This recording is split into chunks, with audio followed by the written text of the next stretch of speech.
नमस्कार साथियों, आप देख रहे हैं बिहार समाचार, जहां आपको मिलती हैं बिहार की दिन भर की ताजा और बड़ी खबरें। आज की पहली खबर, बिहार में पहली बार प्रवासी मजदूरों का डेटाबेस होगा तैयार। देश के अलग अलग राज्यों में काम कर रहे बिहार के मजदूरों के लिए पटना में कॉल सेंटर बनाया जाएगा। एक बार टेंडर फाइनल हो जाने के बाद मजदूरों के लिए टोल फ्री नंबर जारी किया जाएगा। किसी भी राज्य में रहते हुए इस नंबर पर फोन करके मजदूर कोई भी मदद मांग सकेंगे। कॉल सेंटर के लिए टेंडर भरने की आखिरी तारीख 21 अप्रैल है। इससे पहले कंपनियां ऑनलाइन आवेदन कर सकती हैं। प्राइम टाइम में बिजली महंगी, जमीन के रेट 4 गुना बढ़ेंगे। 1 अप्रैल से शुरू होने जा रहे नए वित्तीय वर्ष में जमीन का नया सर्किल रेट लागू हो सकता है। इसके साथ ही शाम को यानी प्राइम टाइम में बिजली महंगी हो जाएगी। यही नहीं, 20% इथेनॉल मिक्स पेट्रोल जैसे कई और फैसले लागू होंगे। इससे आपकी जेब पर सीधा असर पड़ेगा। बिहार में जमीन का सर्किल रेट 3 से 4 गुना तक बढ़ाने की तैयारी है। इससे पटना में 1 डिसिमिल जमीन की कीमत 4 करोड़ के पार चली जाएगी। वहीं शाम की बिजली 20% तक महंगी की जाएगी। रेलवे ने टिकट कैंसिल करने पर रिफंड में मिलने वाले पैसे को लेकर नियम बदले हैं। पटना से पूर्णिया तक बदलेगा मौसम का मिजाज। मौसम विज्ञान केंद्र पटना ने बताया कि 27 से 29 मार्च के बीच बिहार में मौसम तेजी से बदलने वाला है। बिहार के लगभग सभी जिलों में गरज चमक, बारिश, तेज हवा और कहीं कहीं ओलावृष्टि की संभावना जताई गई है। पश्चिमी चंपारण, पूर्वी चंपारण, गोपालगंज, सिवान, सारण, मुजफ्फरपुर, वैशाली, दरभंगा, मधुबनी, सीतामढ़ी और शिवहर में ऑरेंज अलर्ट जारी किया गया है। यहाँ मौसम ज्यादा खराब हो सकता है और लोगों को सतर्क रहने की जरूरत है। बिहार में सीओ राजस्व अफसरों की लिस्ट हो रही तैयार। बिहार के डिप्टी सीएम सह राजस्व एवं भूमि सुधार विभाग के मंत्री विजय सिन्हा ने हड़ताल कर रहे कर्मियों को अल्टीमेटम दिया था। उन्होंने कहा था कि अगर हड़ताल कर रहे सीओ और राजस्व अफसर बुधवार शाम तक काम पर लौट आते हैं तो उन पर कोई कार्रवाई नहीं होगी। ऐसे में अब उन कर्मियों की नौकरी पर खतरा मंडराने लगा है जो अपने काम पर नहीं लौटे हैं। बिहार के सहकारिता मंत्री प्रमोद कुमार का तेजस्वी और राहुल पर तंज बोले। राज्य के सहकारिता मंत्री प्रमोद कुमार ने नेता प्रतिपक्ष तेजस्वी यादव और कांग्रेस सांसद राहुल गांधी पर चौतरफा हमला बोलते हुए उन्हें मर्यादा की याद दिलाई है। तेजस्वी यादव द्वारा बिहार की कानून व्यवस्था पर उठाए गए सवालों का जवाब देते हुए मंत्री ने कहा कि तेजस्वी को अपने माता पिता लालू राबड़ी के जंगल राज वाली हकीकत के बारे में नहीं जानते हैं। संसद में प्रधानमंत्री के खिलाफ राहुल गांधी के व्यवहार को उन्होंने लालू की संगत का नतीजा करार दिया। दरभंगा में 15 गैस एजेंसी और होटलों में छापेमारी। दरभंगा जिले में एलपीजी गैस को कोई कमी नहीं है। जिला आपूर्ति पदाधिकारी सुरेश कुमार ने बताया कि डिमांड के अनुसार सिलेंडरों की आपूर्ति सुनिश्चित की जा रही है। सभी उपभोक्ताओं तक होम डिलीवरी के माध्यम से सिलेंडर पहुंचाया जा रहा है। जिले में संचालित 75 गैस एजेंसियां प्रतिदिन नियमित रूप से होम डिलीवरी कर रही हैं। लगातार निगरानी रखी जा रही है। जिलाधिकारी कौशल कुमार के निर्देश पर वरीय पदाधिकारियों की टीम ने 15 गैस एजेंसियों और होटलों में औचक छापेमारी की। कालाबाजारी और अफवाह फैलाने वालों पर सख्त कार्रवाई की जाएगी। नीतीश ने सम्राट नितिन नवीन के कंधे पर रखा हाथ। मुख्यमंत्री नीतीश कुमार की 5वें फेज की समृद्धि यात्रा का आज आखिरी दिन है। सीएम ने पटना के बापू सभागार में सभा को संबोधित करते हुए कहा, 2005 से पहले वाली जो सरकार थी वो कोई काम नहीं करती थी। एक बार गड़बड़ किया तो अपनी पत्नी को सीएम बना दिया। वो हिंदू मुस्लिम झगड़े करवाते थे। जैसे ही हम लोगों की सरकार आई, हमने सभी वर्गों के लिए काम किया। गिरिधारी यादव की लोकसभा सदस्यता रहेगी बरकरार। बांका से सांसद गिरिधारी यादव की लोकसभा सदस्यता को रद्द करने को लेकर जनता दल यूनाइटेड जेडीयू द्वारा लोकसभा स्पीकर को नोटिस दिए जाने के बावजूद उनकी सांसदी पर खतरा टलता नजर आ रहा है। उनकी सदस्यता रद्द होने की संभावना बेहद कम है, क्योंकि संविधान के दल बदल विरोधी कानून के तहत यह मामला सीधे पार्टी के निर्णय पर नहीं चल सकता। अनंत सिंह बोले, निशांत में पिता वाले गुण, वही बने सीएम। मोकामा से जदयू विधायक और बाहुबली अनंत सिंह दुलारचंद हत्याकांड में जमानत पर बाहर आ गए हैं। मंगलवार को उन्होंने पटना से बढ़िया तक रोड शो किया। विरोधियों को मोकामा में अपनी ताकत भी दिखाई। अब वो पॉलिटिकली एक्टिव भी हैं। अनंत सिंह नीतीश कुमार के बेटे निशांत को सीएम बनाना चाहते हैं। जदयू विधायक का कहना है, नीतीश के बाद निशांत ही सीएम फेस है। अनंत सिंह ने निशांत को सीएम मटेरियल भी बताया। मधेपुरा में सेंट्रल बैंक में दिन दहाड़े लूट, बदमाशों ने 2 राउंड की फायरिंग। मधेपुरा के भर्राही थाना क्षेत्र अंतर्गत मुराहो में गुरुवार को दिन दहाड़े सेंट्रल बैंक की शाखा में हथियारबंद अपराधियों ने लूट की बड़ी वारदात को अंजाम दिया। करीब 12:30 बजे 3 बदमाश बैंक में घुसे और महज कुछ ही मिनटों में करीब 1,30,000 रुपए लूट कर फरार हो गए। एसपी प्रवेंद्र भारती ने बताया कि घटना की सूचना मिलते ही पुलिस मौके पर पहुंची और जांच शुरू कर दी। करीब 1,30,000 रुपए की लूट की पुष्टि हुई है। कहा जल्द होगी गिरफ्तारी। पटना महावीर मंदिर में रात 2 बजे खुलेगा पट। पटना जंक्शन स्थित महावीर मंदिर में इस साल 27 मार्च को रामनवमी का भव्य आयोजन होगा। कल 27 मार्च को मनाए जाने वाले जन्मोत्सव के दिन मंदिर के कपाट रात 2 बजे ही खोल दिए जाएंगे। इस बार की सबसे बड़ी घोषणा यह है कि कपाट खुलने के बाद सबसे पहले दर्शन करने वाले 10 भाग्यशाली भक्तों को मंदिर प्रशासन द्वारा विशेष रूप से सम्मानित किया जाएगा। श्रद्धालुओं की भारी भीड़ को देखते हुए सुरक्षा से लेकर सुविधाओं तक के हाईटेक इंतजाम किए गए हैं। नालंदा में नीतीश के काफिले के आगे दौड़ी बच्ची। नालंदा में सीएम की समृद्धि यात्रा के दौरान बड़ा हादसा टल गया। मुख्यमंत्री अपने कारकेड के साथ उद्घाटन के लिए बढ़ रहे थे। रास्ते में एक बच्ची दौड़ते हुए गाड़ियों की ओर नीतीश की कारकेड की आने लगी। मौके पर मौजूद महिला कांस्टेबल ने बच्ची को खींचकर वहां से हटाया। इसके बाद कारकेड की गाड़ियां एक एक कर वहां से निकल गयी। इसे लेकर थोड़ी देर के लिए मौके पर अफरा तफरा की स्थिति बन गयी।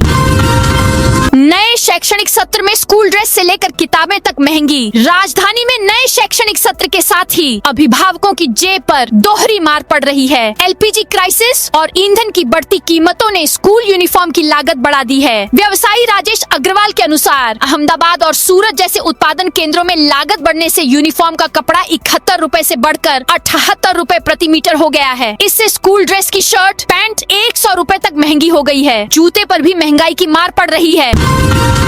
तलाक पर पवन सिंह बोले, पत्नी ने परिवार जोड़ने का धर्म नहीं निभाया। शादी के बाद से ही मुझे लगातार मानसिक और शारीरिक प्रताड़ना झेलनी पड़ रही है। ज्योति ने न सिर्फ मुझे परेशान किया बल्कि मेरे परिवार को भी क्रूर तरीके से तोड़ने की कोशिश की है। इस रिश्ते का असर मेरे करियर पर भी पड़ रहा है। मैं ठीक से अपना काम भी नहीं कर पा रहा हूँ। अब साथ रहने का कोई चांस नहीं है। ये बातें भोजपुरी पावर स्टार पवन सिंह ने आरा के फैमिली कोर्ट में ज्योति सिंह से तलाक के मामले कही। उन्होंने सुनवाई के दौरान ये बातें रखी थी।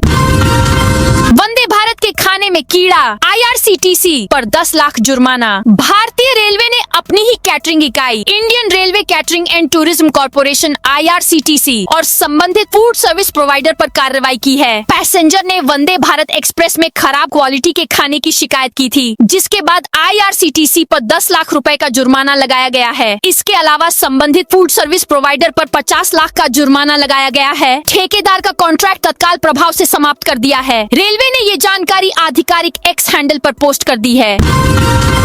रामनवमी पर नितिन नवीन करेंगे 52 शोभा यात्रा का सम्मान। पटना के डाक बंगला चौराहा पर आयोजित होने वाली रामनवमी शोभा यात्रा न केवल बिहार बल्कि उत्तर भारत के सबसे भव्य धार्मिक आयोजनों में से एक बन चुकी है। वर्ष 2026 की रामनवमी के अवसर पर इस बार की तैयारियां पिछले सभी रिकॉर्ड तोड़ती नजर आ रही हैं। भाजपा के राष्ट्रीय अध्यक्ष बनने के बाद पहली बार नितिन नवीन बतौर रामनवमी शोभा यात्रा के संयोजक के तौर पर कार्यक्रम में शामिल होंगे। तैयारियों का जायजा लेने वो कल रात ही पटना भी पहुंच गए हैं। सर नटवर लाल जैसे कोडवर्ड में घूस लेते आईएएस संजीव हंस का मामला अब सिर्फ घूस लेने तक सीमित नहीं रहा। जांच में एक पूरा संगठित नेटवर्क सामने आया है। 1 साल जेल में रहने के बाद फिलहाल जमानत पर बाहर हंस पर ईडी, एसवीयू और अब सीबीआई के केस दर्ज हैं। 1 करोड़ घूस मामले में नया केस भी जुड़ा है। जांच एजेंसियों के दस्तावेज बताते हैं कि हंस ने सीधे पैसे लेने के बजाय अपने 9 करीबी लोगों का नेटवर्क तैयार किया। शेखपुरा में रामनवमी पर ड्रोन से जुलूस की निगरानी। शेखपुरा में रामनवमी पर्व शांतिपूर्ण और सौहार्दपूर्ण वातावरण में संपन्न कराने के लिए जिला प्रशासन पूरी तरह मुस्तैद है। गुरुवार को समाहरणालय स्थित मंथन सभा कक्ष में डीएम शेखर आनंद और एसपी बलिराम कुमार चौधरी ने सभी प्रतिनियुक्त दंडाधिकारियों और पुलिस पदाधिकारियों को संयुक्त रूप से संबोधित किया। ब्रीफिंग के दौरान डीएम ने अधिकारियों को अपने प्रतिनियुक्ति स्थल पर समय से पूर्व पहुंचकर लगातार निगरानी रखने का निर्देश दिया। उन्होंने सोशल मीडिया पर विशेष नजर रखने और आपत्तिजनक या भ्रामक पोस्ट करने वालों पर त्वरित कार्रवाई करने के लिए भी कहा। बाजार में खुलेआम बिक रहे नकली बीज, 10% सैंपल जांच में फेल। मुजफ्फरपुर सहित उत्तर बिहार के कई जिलों में नकली और अमानक बीज बिक्री का बड़ा मामला सामने आया है। मुशहरी स्थित क्षेत्रीय बीज विश्लेषण प्रयोगशाला की हालिया जांच रिपोर्ट में यह खुलासा हुआ है कि पिछले 4 महीनों में जांचे गए कुल बीज नमूनों में करीब 10% बीज अमानक पाए गए हैं। यह स्थिति किसानों के लिए गंभीर चिंता का विषय बन गई है, क्योंकि पूरी खेती बीज की गुणवत्ता पर निर्भर करती है। दरभंगा में सिमरी थाना के पुलिसकर्मी निलंबित। दरभंगा के सिमरी थाना में पदस्थापित पुलिसकर्मी पीटीसी 1454 जफर इकबाल को आरोपों के बाद तत्काल प्रभाव से निलंबित कर दिया गया है। यह कार्रवाई सिमरी थानाध्यक्ष अरविंद कुमार की ओर से समर्पित रिपोर्ट के आधार पर की गई है, जिसे वरीय पुलिस अधीक्षक जगुनाथ रेड्डी जलारेड्डी को भेजा गया था। जमुई में चोरी हुए 9 गैस सिलेंडर खाली मिले। जमुई में इंडियन गैस सिलेंडर से भरा एक ठेला गायब होने का मामला सामने आया है। 1 सप्ताह बाद पुलिस ने सभी सिलेंडरों को बरामद कर लिया, लेकिन वे खाली पाए गए। पुलिस को गुरुवार को गुप्त सूचना मिली कि गैस गोदाम के पीछे नीमारंग खेत में सिलेंडर फेंके गए हैं। सूचना पर कार्रवाई करते हुए पुलिस टीम मौके पर पहुंची और सभी सिलेंडरों को बरामद कर थाने ले आई। बांका में रामनवमी, चैती दुर्गा पूजा पर प्रशासन अलर्ट। बांका जिले में रामनवमी और चैती दुर्गा पूजा के अवसर पर विधि व्यवस्था बनाए रखने के लिए जिला प्रशासन पूरी तरह सतर्क हो गया है। इस संबंध में बांका समाहरणालय सभागार में जिलाधिकारी नवदीप शुक्ला और पुलिस अधीक्षक उपेंद्रनाथ वर्मा की संयुक्त अध्यक्षता में एक हाइब्रिड मोड ब्रीफिंग का आयोजन किया गया। इस बैठक में जिला मुख्यालय के सभी प्रतिनियुक्त पदाधिकारी और पुलिस पदाधिकारी भौतिक रूप से उपस्थित रहे। वहीं जिले के सभी प्रखंड विकास पदाधिकारी, अंचलाधिकारी, थाना अध्यक्ष और ओपी अध्यक्ष वर्चुअल माध्यम से जुड़े। पटना में आज 473 करोड़ की योजनाओं का उद्घाटन। मुख्यमंत्री नीतीश कुमार की समृद्धि यात्रा का आज आखिरी दिन है। पटना के बापू सभागार में इस यात्रा का भव्य समापन कार्यक्रम आयोजित किया जाएगा, जिसे लेकर बड़े स्तर पर तैयारियां की गई हैं। सभागार परिसर को आकर्षक तरीके से सजाया गया है और जगह जगह विभिन्न योजनाओं से जुड़े स्टॉल भी लगाए गए हैं। आज पटना जिले में मुख्यमंत्री 473 करोड़ रुपए की लागत से 761 योजनाओं का उद्घाटन करेंगे। इसके साथ ही 583 करोड़ रुपए की 612 नई योजनाओं का शिलान्यास भी करेंगे।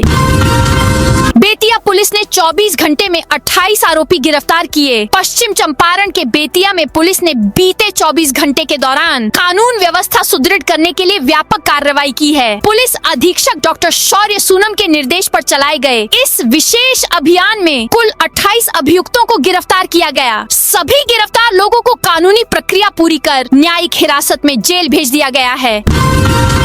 बिहार में नई सरकार का जल्द होगा गठन। बिहार सरकार के अनुसूचित जाति कल्याण मंत्री लखविंदर पासवान ने मोतिहारी में राज्य की राजनीति को लेकर महत्वपूर्ण बयान दिया है। उन्होंने कहा कि बिहार में जल्द ही नई सरकार का गठन होगा और लोगों को थोड़ा इंतजार करना चाहिए। मंत्री पासवान ने नई सरकार के गठन को लेकर चल रही अटकलों पर प्रतिक्रिया देते हुए कहा कि जल्द ही इसकी तस्वीर साफ हो जाएगी। उन्होंने विश्वास व्यक्त किया कि आने वाले समय में बिहार की राजनीति में स्थिरता बनी रहेगी और विकास की गति तेज होगी।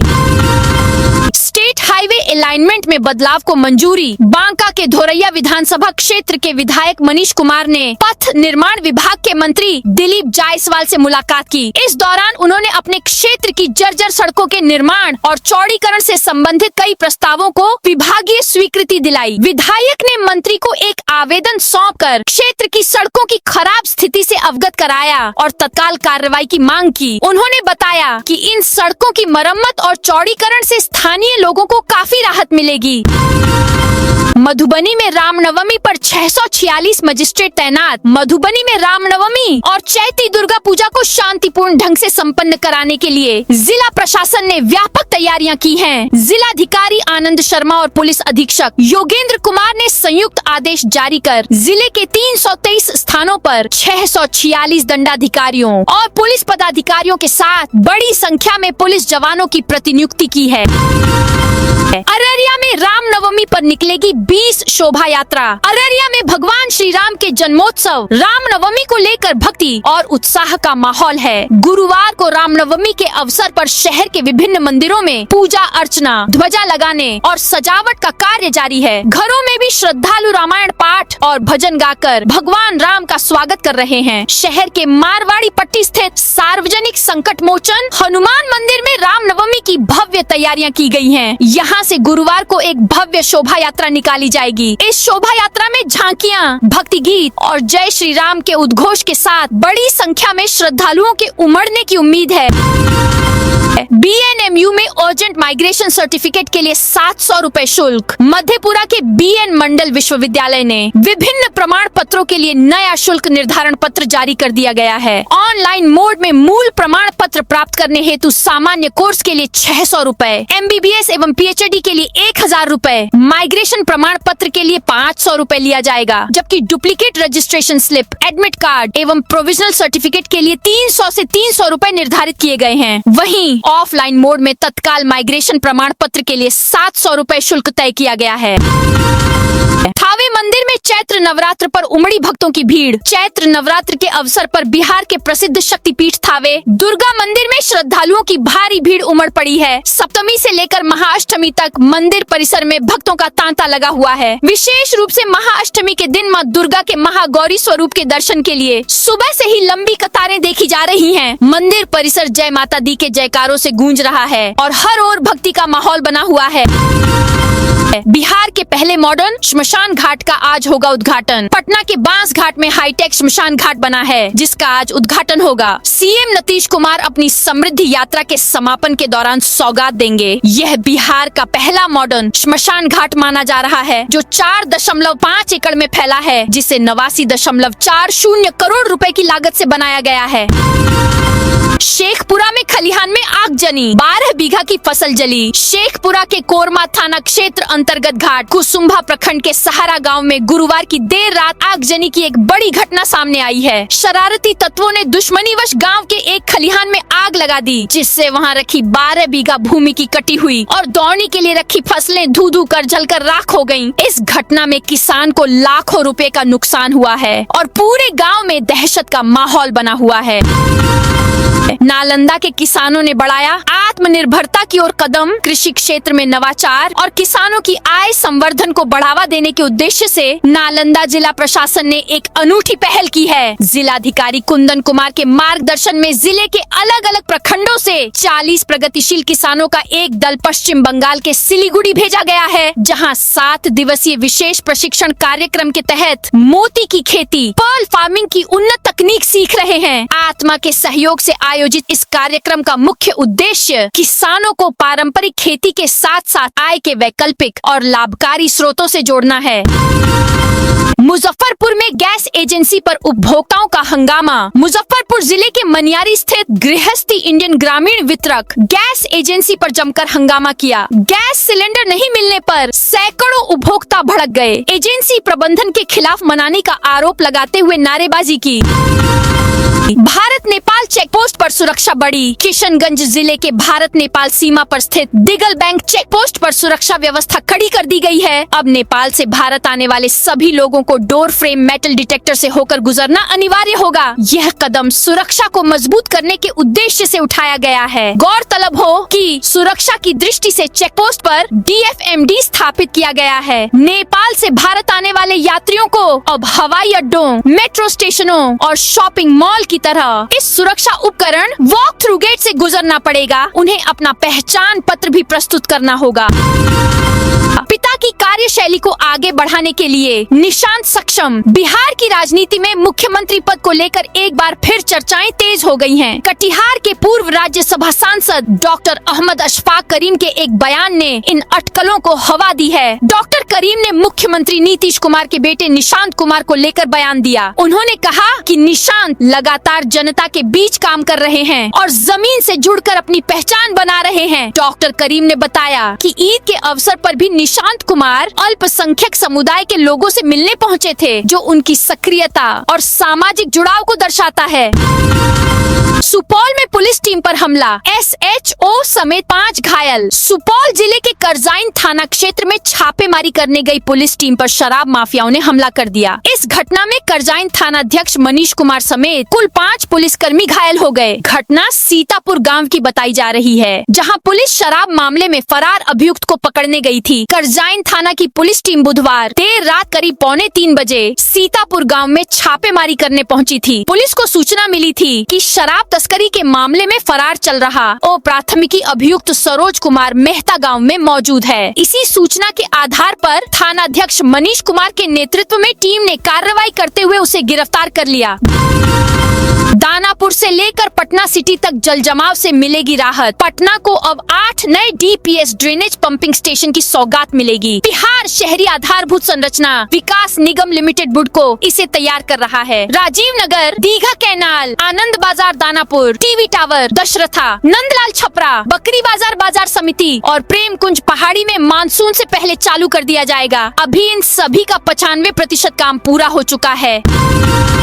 बेतिया नगर निगम बोर्ड ने दी 6 योजनाओं को मंजूरी। बेतिया नगर निगम सभागार में बुधवार शाम महापौर गरिमा देवी सिकारिया की अध्यक्षता में नगर निगम बोर्ड की सामान्य बैठक आयोजित की गई। इस बैठक में शहर के विकास और जन सुविधाओं से जुड़े कई महत्वपूर्ण प्रस्तावों पर चर्चा कर उन्हें पारित किया गया। बैठक के बाद महापौर गरिमा देवी सिकारिया ने बताया कि नगर निगम क्षेत्र में प्रकाश व्यवस्था को आधुनिक बनाने का निर्णय लिया गया है। इसके तहत सभी खराब हाई मास्ट लाइटों की मरम्मत की जाएगी। साथ ही शहर के सभी 46 वार्डों के प्रमुख चौक चौराहों पर टेंडर प्रक्रिया से 100 नए हाईमास्ट लाइट लगाए जाएंगे, जिससे रात में बेहतर रोशनी और सुरक्षा सुनिश्चित हो सकेगी। तो दोस्तों, यह थी आज बिहार की दिन भर की ताजा और बड़ी खबरें। अब कल मिलते हैं नई खबरों के साथ।